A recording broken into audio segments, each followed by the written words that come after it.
بسم اللہ الرحمن الرحیم۔ ایک دوست نے پوچھا ہے کہ سیدھا سونے سے انہیں ڈراؤنے خواب آتے ہیں تو حل کیا ہے؟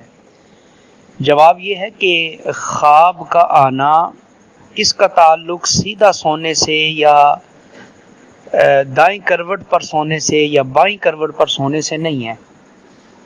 اس کا تعلق ہمارے خیالات سے ہوتا ہے، ہماری سوچوں سے ہوتا ہے۔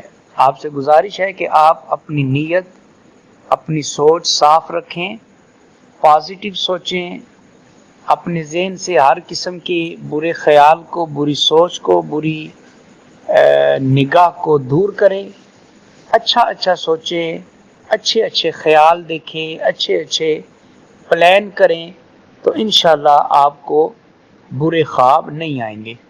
رات کو سونے سے پہلے آیت الکرسی پڑھ لیا کریں، اور اگر رات کے کسی وقت آپ کو ڈراؤنا خواب آئے تو اٹھ کر 3 بار تعوذ یعنی اعوذ باللہ من الشیطان الرجیم پڑھیں اور اپنی بائیں طرف تھوک دیں، انشاءاللہ ڈراؤنا خواب نہیں آئے گا۔